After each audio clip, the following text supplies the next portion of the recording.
Good morning, guys. Happy Monday morning. So, yeah, I thought I'd wear this hat today just to piss off everybody who thinks that Trump's going to go to jail. So, yeah, just having fun. All right. So, with everything that's going on in the world, and certainly with the banking system that we all find ourselves in, a lot of you guys are buying gold and silver. Okay. So, the question then comes up, where do I put all this stuff, right? Now, I'm going to give you a quick hint. Your sock drawer ain't the place to go. Just saying. All right. A few of you guys had asked me over the last couple of days about buying a safe, and I thought it was a good idea to discuss what I learned back when I had bought mine. Okay. Now, obviously, I'm not going to show you my safe or show you where it is or anything. That would be kind of stupid, getting out on the internet and saying, hey, this is my safe. So, no, you're not going to see that. Sorry. There are certain things that nobody finds out about me. Whether you care or not, I'm not telling you. Okay. So, the very first thing you need to do is you need to consider what you are trying to protect yourself from. All right. Now, could that be fire? Could that be flooding? Could that be burglars and marauders? Okay. It certainly depends on what you have that's worth protecting. It also depends on where you live, what your living circumstances are, the whole nine yards. In a SHTF situation, it could certainly be all three. Okay, fire, water, and predators, burglars, marauders, whatever you want to call them.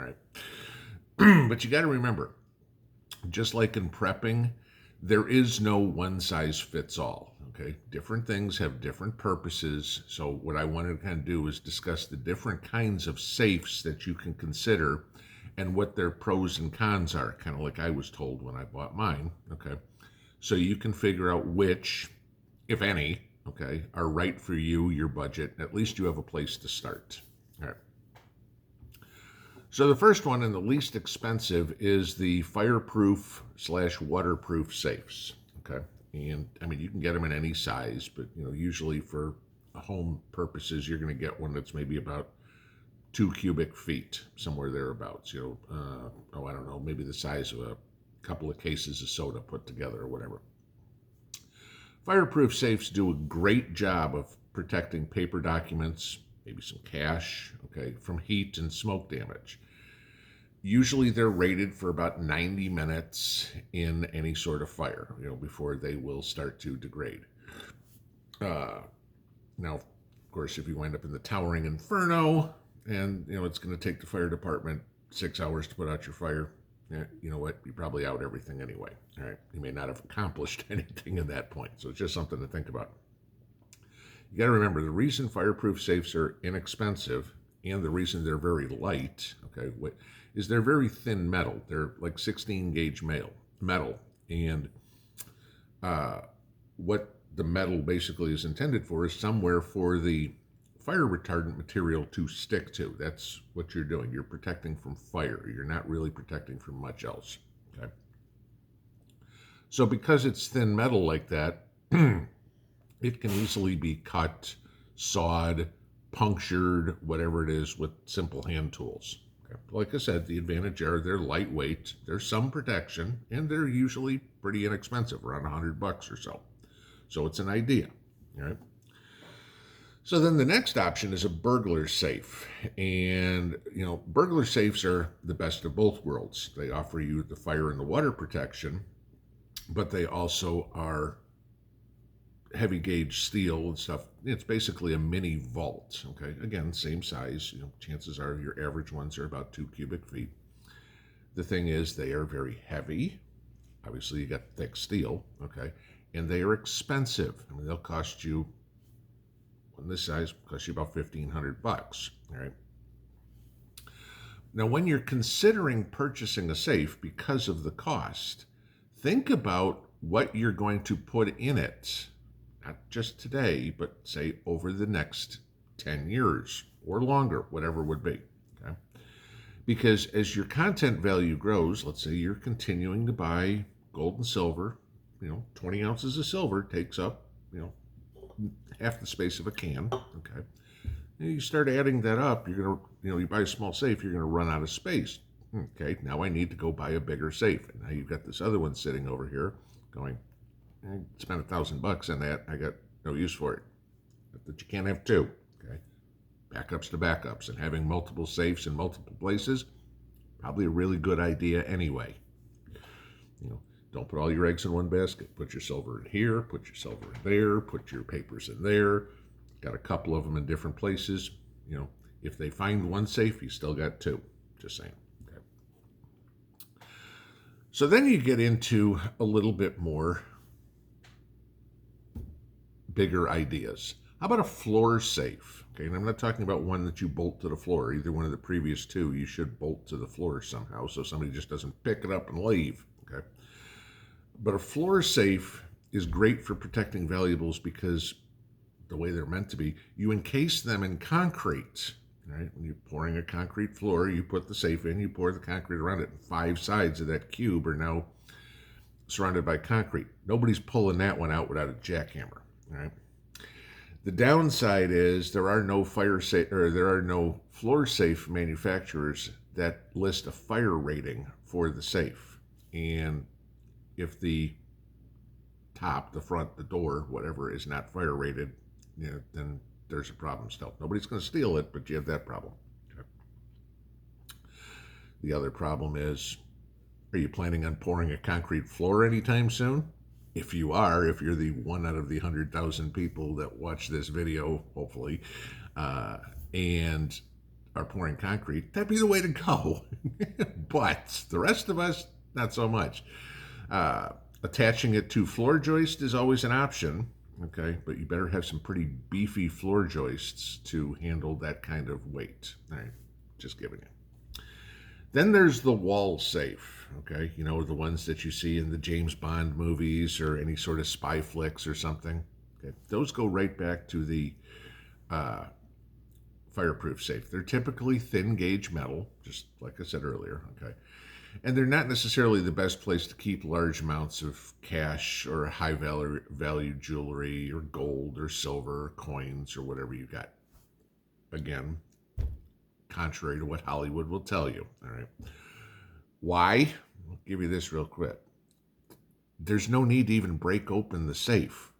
Okay. If it's in the wall, all they got to do is cut the studs around the safe, take the whole damn thing with them, and they can open it up in their henchman's lair with whatever tools they have, and they can work on trying to pick the lock or get a blowtorch out or do whatever. Okay? They can just take the whole damn thing with them.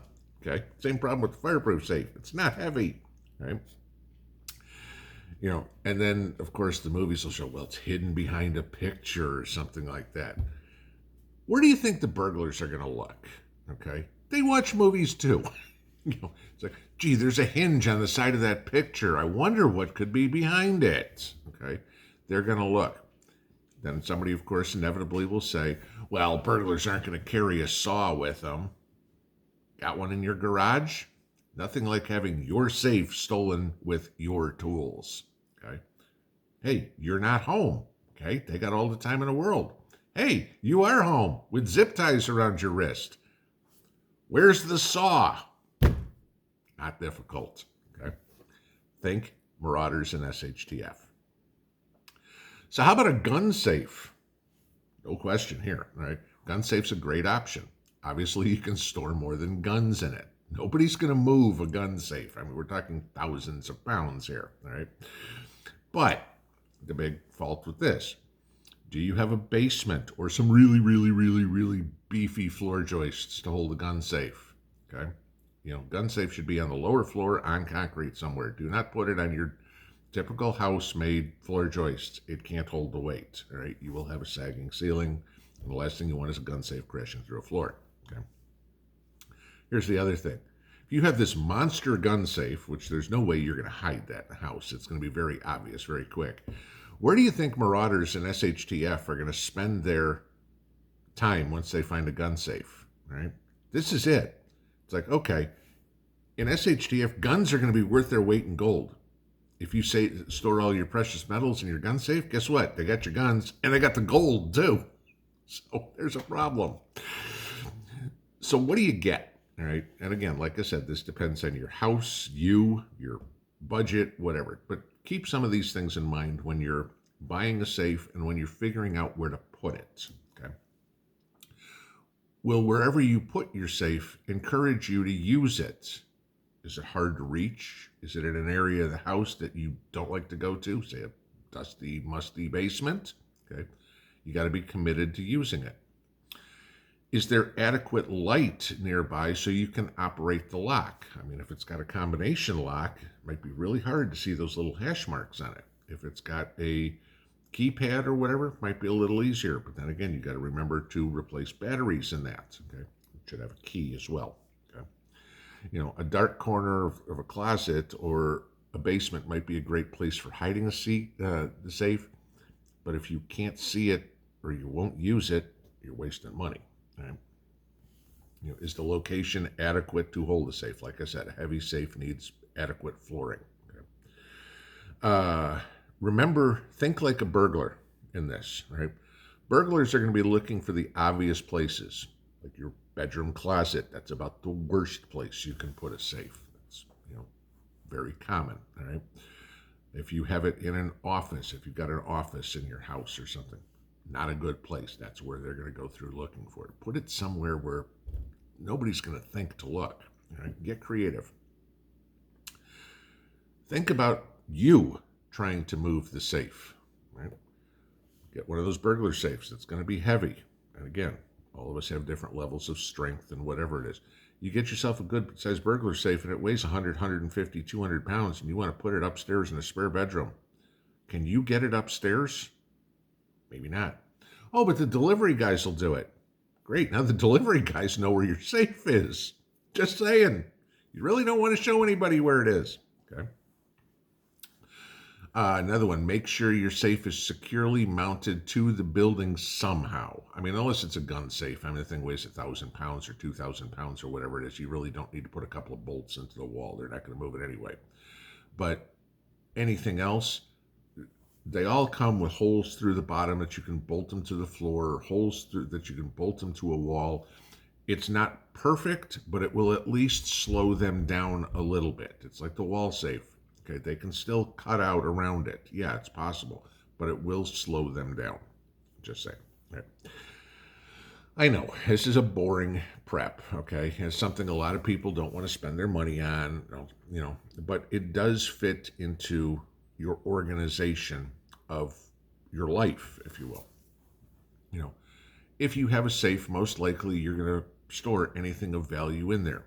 Your cash, your precious metals, your passports, your car titles, your birth certificate, your deed to the house, whatever it would be, okay? And if the need ever arises that you need to bug out, everything that's important is in that safe. And, if you've got your 2-minute plan or your 5-minute plan to be out of the house, tap, tap, tap, tap, tap into your safe. You grab everything in there, dump it into a duffel bag or whatever it is, and you've got the proof that you own the property for when things get back to normal. You've got your cash. You've got your identification. You've got your precious metals. You're not going, damn, honey, where do we put the birth certificates? You're not going through that, all right? Because later on down the road, there ain't going to be a whole lot of records that are going to be too easy to get a hold of after the world's done burning, okay? Any of these, you got to figure out which one of these is going to work best for you. Any of these is better than nothing. Any of them are better than your sock drawer. Just saying, all right? But get a little creative. I mean, sure, we'd all love to have that secret room behind a fireplace or a fake wall somewhere where we can hide all our valuables. But unless you live in a mansion or a castle or something like that, maybe inside the couch or in a box marked Christmas decorations would do just fine. We'll see y'all later today. Pinball out.